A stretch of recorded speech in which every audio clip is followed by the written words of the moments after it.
It's Blue Monday today. Isn't it? Yeah. George Michael was born up here, by the way. Is that true? In a flat above these shops here. Genuinely? Yeah. I was very sad about George Michael. Yeah. Very sad about George. I'll tell you why. Because when David Bowie died, I'm a huge Bowie fan, but I never thought that I could ever meet Bowie, and if I did, I wouldn't know what to say. Yeah. And it seems like I wouldn't be friends with Bowie. There's no way I'd be friends with Bowie. It's just not. It wouldn't. It's happen. not attainable. Yeah. And the same is probably true of lots of great musicians who've died. But George Michael, there was something quite normal about him, and I thought, if I met him, I know what I could say. I could say, "Oh, I actually live around the corner from where you were born." And then I could talk to him about his wonky Range Rover.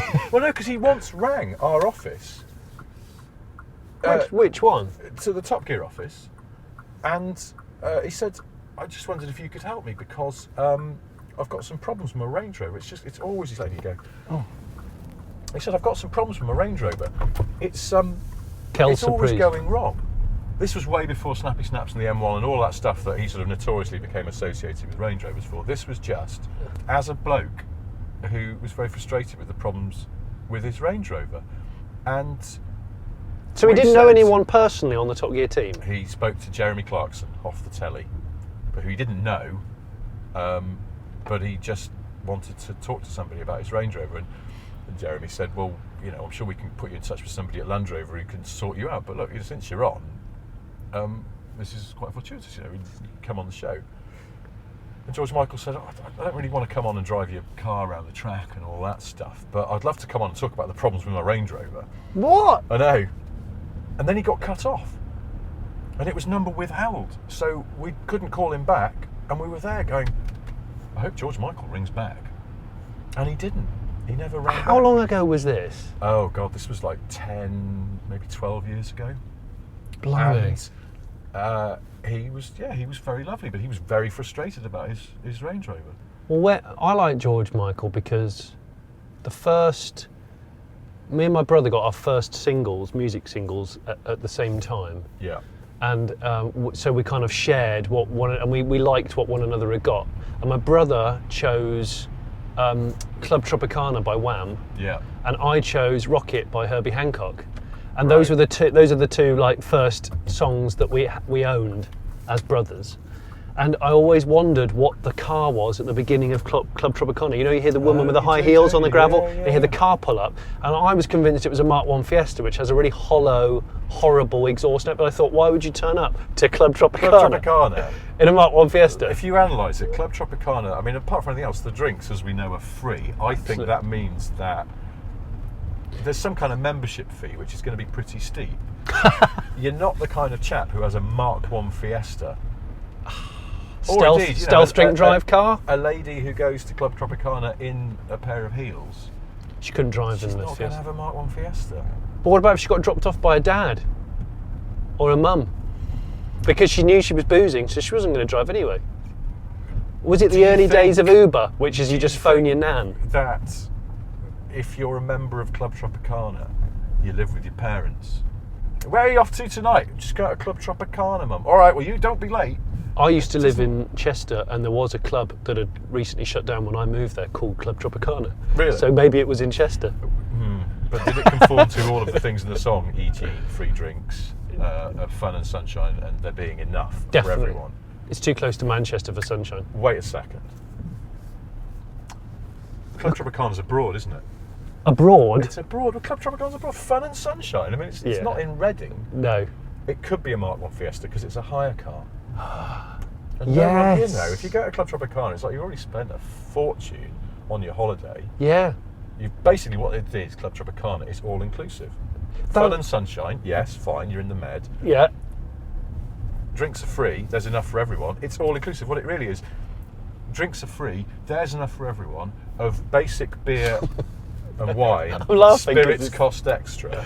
Yeah. They couldn't get that into the song. And George or Andrew has rented a Mark I Fiesta. Because Ridgely was into cars. A perfect small island car. He's not going to go silly on a small island. Yeah, exactly. They're on Corfu or somewhere. Mini Mokes a 2 old hat.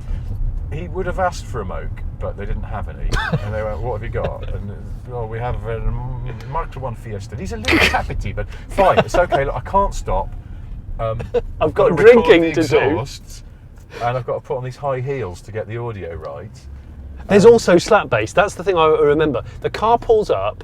Yeah. You hear the engine on, and then the heels on the gravel, and then the slap bass comes in, and all you hear is down, down, digga down, down, down, down, down, digga down, down, down, down, and it's just brilliant. Yeah.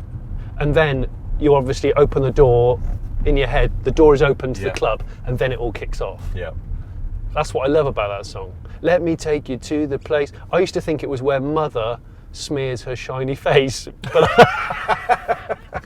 where Mother smears I don't think it is. I still don't know what it really is. I'm terrible with lyrics for songs. I just make it up.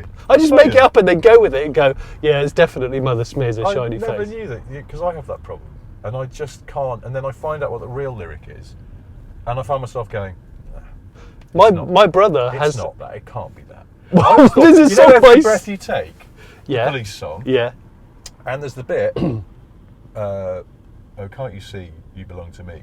Yeah. How my poor heart aches. No, it is.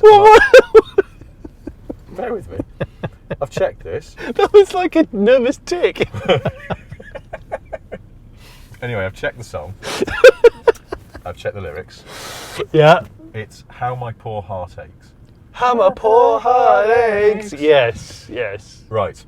For many years, yeah. Also pre sort of regular internet access, so hard to check this. Yeah. I thought it was How My Poo Hole Aches. And I knew it wasn't, because that would be weird. Yes, yes. And yet, I was convinced, to the point where I had an argument with a school friend of mine at school. I'm crying. And I went, it's How My Poo Hole Aches. And he went, no, it's not. And I went, well, you listen to it, because it bloody is. Also, bear in mind, this is you're listening to it off a tape. Yeah. It's a tape, it's a recording of another tape. The Dolby has gone to cock. Yeah. They're as pissy as you like. Is it Chrome or is it just a D90? It's probably just a D90 from Smith. And no, from Esso, Tiger Tokens. Oh, yeah, it could be. That was the lowest ranking gift. Yeah. On also Tiger the lowest Tokens. quality tape, so it's basically How my Pearl very Harbor back in aches. the mix. And I said to my friend Rob Jackson, it's How My Poo Hole Aches. And he went, it's not. And I said, I think it is. And he went, it's not. Sting wouldn't write a lyric like that. And I went, yes, but Stuart Copeland might. And that's sort of where the argument ended. He was right, of course, and I was wrong. But I've seen Stuart Copeland in real life. Virgin Lounge at Heathrow. Really? Walking out of the gents with slippers on. You know, like airport slippers. Oh, okay. Not like He's moccasins. Not lost his mind. No, completely. and I came out of there and sat down as with another journalist. We were on our way to a motor show or something, and he just went, was that Stuart Copeland? I went, yes, it was. That was Stuart Copeland wearing slippers coming out of the gents. I love Stuart Copeland. I like Stuart. Because he looks like a supply teacher, but one of the best skin still... hitters of all time. So this roundabout here is where I saw George Michael in a Range Rover when it turned out that he'd been banned from driving. At least I think I saw George Michael. It's funny, isn't it? Because I used to live in Crouch End, and my then girlfriend had a job at Hampstead Boys' School in the bursary. Yeah. So I used to drive around here quite a lot, and a friend of mine got let out of a junction by George Michael, who pulled his glasses down and winked at him and let him out. Really? Genuinely. Yeah, I wouldn't make that up. Cheeky. I still can't believe that the thing about George Michael is the jumping out of the Range Rover on the M1 at motorway speeds. It doesn't matter that whoever it was, it just happened to be George Michael in a gold tracksuit. But who survives that? Who survives it? He survived it. I don't even think he broke any bones. He jumped out. He was having an argument, apparently, with his partner. And he said, screw this, I'm getting out. Yeah, he said, stop the car, I'm getting out, I don't want this anymore. And the guy refused, his partner, I believe, refused and said, don't be stupid, George. And George just exited stage left. Jeez. At 70. And the woman, I read an interview with the woman, the motorist who was behind, and she said a man in a tracksuit came tumbling out of a Range Rover who looked a lot like George Michael. I pulled over, he had a bloody head and he'd lost his sunglasses, but it was George Michael. That's the snappy snaps snaps. George bumped into. It is, isn't it? They had a thing in the window when he died. Did they? Yeah, they had a little thing in the window. A Bless them. little memo. That's Would quite that have been sweet. P38 Range Rover days? No. Just post. L322, sir. Right. Yeah, it was the last shape one, I think. Okay. I don't know. Which would have been what, 2002 onwards? Yeah. See, the one I saw him in was a current shape.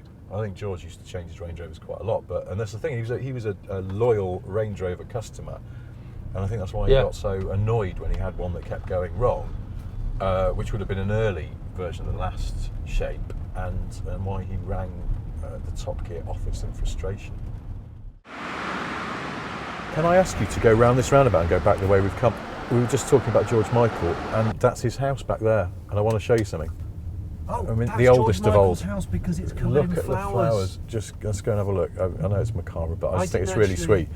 I did not know that he still had a place in. Yeah. Oop. Look at this here. Look, there's just flowers everywhere. And Range Rovers. That might have been his. What if that was his? There's Because two- that's like the one I saw him in. There's two Range Rovers. And a Oh, Discovery. it's Disco. Discos are very old money, aren't they? Because they're just Oh a my bit less goodness, flash. that is George Michael's Range Rover. Holy shit. That is unbelievable. The heating's still on. Look, combi boiler. Look at this. That is mental. The many talents of George Michael. He was a lyrical genius and a poet.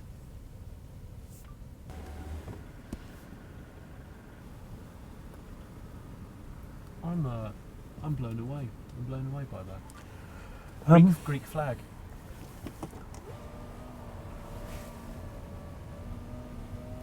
It's amazing, isn't it? It's really, really cool. I can't believe, though, they've done that to the Range Rover.